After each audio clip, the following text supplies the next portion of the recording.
नमस्कार दोस्तों, उम्मीद करता हूँ आप खुश होंगे और बेहतर होंगे। दोस्तों, इससे पहले वाले लेक्चर में हमने राइट टू प्रॉपर्टी और बेसिक स्ट्रक्चर ऑफ कॉन्स्टिट्यूशन के बारे में डिस्कशन किया था। बेसिक स्ट्रक्चर कॉन्स्टिट्यूशन का क्या है, इस चीज़ को ज्यूडिशरी डिसाइड करती है। उस समय एक केस हुआ था, केशवानंद भारती का केस था।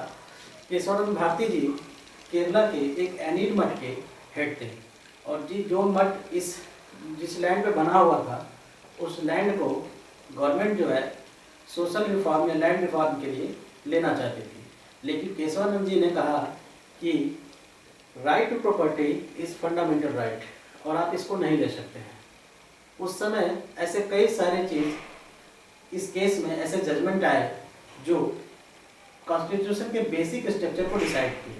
तो what is the part of basic structure of constitution, वो तो आपने जाना कि ज्यूडिशरी ने किन किन चीज़ों को बेसिक स्ट्रक्चर में रखा है। लेकिन कुछ ऐसे जजमेंट आए केशवानंद भारती केस में जो आज भी उससे क्वेश्चन बहुत ज़्यादा आते हैं। तो आइए हम देखते हैं कि जो सीरियल वाइज जो केसेज हुए और जो स्टेटमेंट आए बेसिक स्ट्रक्चर को लेकर के ज्यूडिशरी का, उसके बारे में जानते हैं कि आखिर उसमें क्या कहा गया। जैसे 1951 में एक केस हुआ सकरी प्रसाद का। सकरी प्रसाद केस में कहा गया कि पार्लियामेंट कैन अमेंड एनीथिंग। सकरी प्रसाद के केस में कहा गया कि जो संसद है वो कॉन्स्टिट्यूशन के किसी भी पार्ट को अमेंड कर सकती है, उसमें संशोधन कर सकती है। ठीक है, ये ध्यान है। अगर पूछता है एग्जाम में, अगर ये पूछता है कि ये पार्लियामेंट कैन अमेंड एनीथिंग, ये स्टेटमेंट किस केस से रिलेटेड है, तो आप जो है सकरी प्रसाद केस को टिक कर सकते हैं।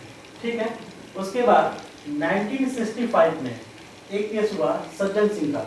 सज्जन सिंह के केस में कहा गया कि पार्लियामेंट कैन अमेंड एनीथिंग। ठीक है, संसद संविधान में कुछ भी संशोधन कर सकती है, उसके किसी भी पार्ट में संशोधन कर सकती है, बट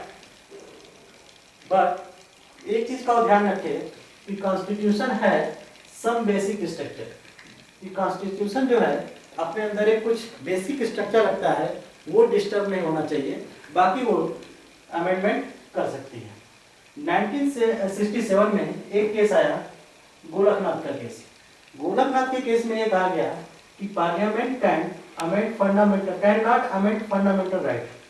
गोलकनाथ के केस में ये कहा गया कि जो संसद है संविधान के किसी पार्ट में संशोधन तो कर सकती है, लेकिन जो फंडामेंटल राइट है उसमें अमेंडमेंट नहीं कर सकती है। उस समय जब केशवानंद भारती का केस हुआ था 1973 में, उस समय क्या कहा गया था? उस समय केशवानंद भारती ने क्या केस किया था? कहा था कि जो राइट टू प्रॉपर्टी है हमारा क्या है, फंडामेंटल राइट है। और गोलकनाथ के केस में कहा गया कि parliament can amend anything but fundamental right को अमेंडमेंट नहीं कर सकती है। उस समय सुप्रीम कोर्ट का ये ऑर्डर आया था, 11 जजों की बेंच थी, उन्होंने ऑर्डर दिया था कि parliament can not amend fundamental right. Parliament जो है फंडामेंटल राइट को अमेंड नहीं कर सकती है, लेकिन वो सब right to property is fundamental right. आगे देखा गया तब सुप्रीम कोर्ट का जब एक स्टेटमेंट आया तो संसद ने कहा ये तो भाई गलत बात है, हम कुछ भी रूल कानून बनाएं और न्यायपालिका उसको मानने को तैयार ही नहीं, तो ऐसे तो नहीं चलेगा।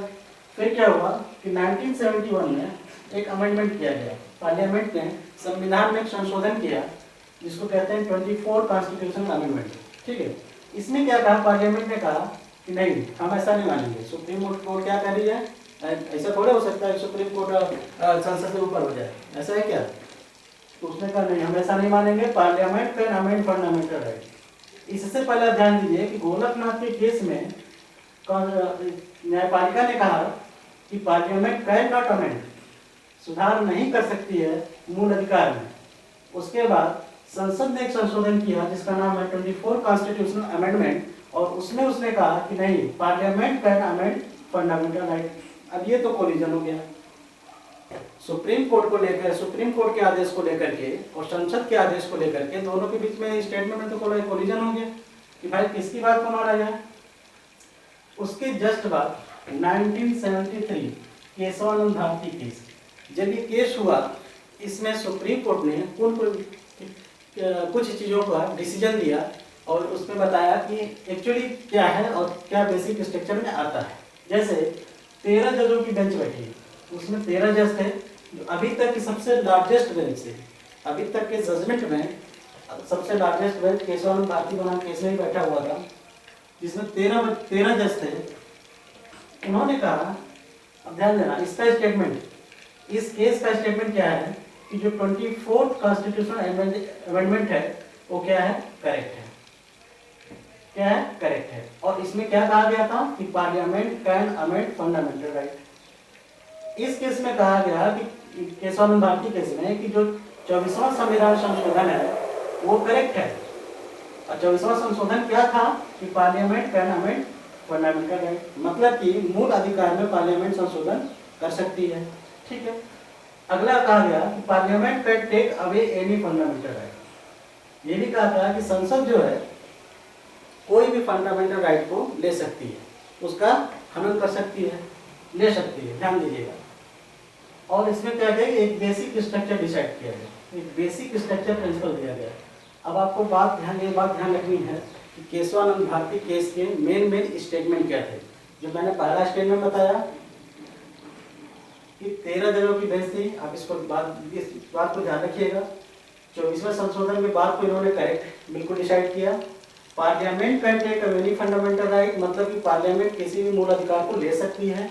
और इन्होंने एक बेसिक स्ट्रक्चर डॉक्ट्रिन दिया कॉन्स्टिट्यूशन का, एक बेसिक मूल एक संरचना दिया संविधान का।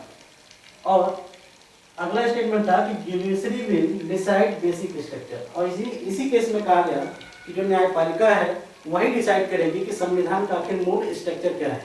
ठीक है, बेसिक स्ट्रक्चर क्या है। और एक चीज़ और, जिसमें एक्चुअली केशवानंद भारती जी जो थे ये केस हार गए थे। हारने के बाद ये सारी चीज़ें डिसाइड हुई और इसमें एक स्टेटमेंट आया कि राइट टू प्रॉपर्टी, जो संपत्ति का अधिकार है, is not part of basic structure. इसमें डिसाइड किया गया कि जो राइट टू प्रॉपर्टी है, जिसको आप मूल अधिकार मान रहे हैं आप और जिसके लिए आप केस लड़ रहे हैं, वो is not part of basic structure, वो कॉन्स्टिट्यूशन के बेसिक स्ट्रक्चर का पार्ट नहीं है। अगर मान लीजिए अगर ये डिसाइड हो जाता है कि नहीं ये बेसिक स्ट्रक्चर का पार्ट है, तब तो केशवानंद भारती केस जीत जाते, लेकिन ऐसा नहीं हुआ था, केस हार गए थे। अब एक चीज और कहा गया जो प्रियम्बल्स है, प्रियम्बल्स मतलब कि जो संविधान की प्रस्तावना है, प्रस्तावना में कहा गया कि प्रस्तावना इज पार्ट ऑफ कॉन्स्टिट्यूशन। इस बात को ध्यान रखिए कि इससे काफ़ी सारे क्वेश्चन आए हैं यूपीपीसीएस वनडे एग्जाम में भी और आईएएस में भी एग्जाम आए हैं कि प्रस्तावना क्या संविधान का भाग है। तो बिल्कुल इसी केस में डिसाइड किया गया कि प्रियम्बल्स इज पार्ट ऑफ कॉन्स्टिट्यूशन। तो आप इसको बात को ध्यान रखिएगा।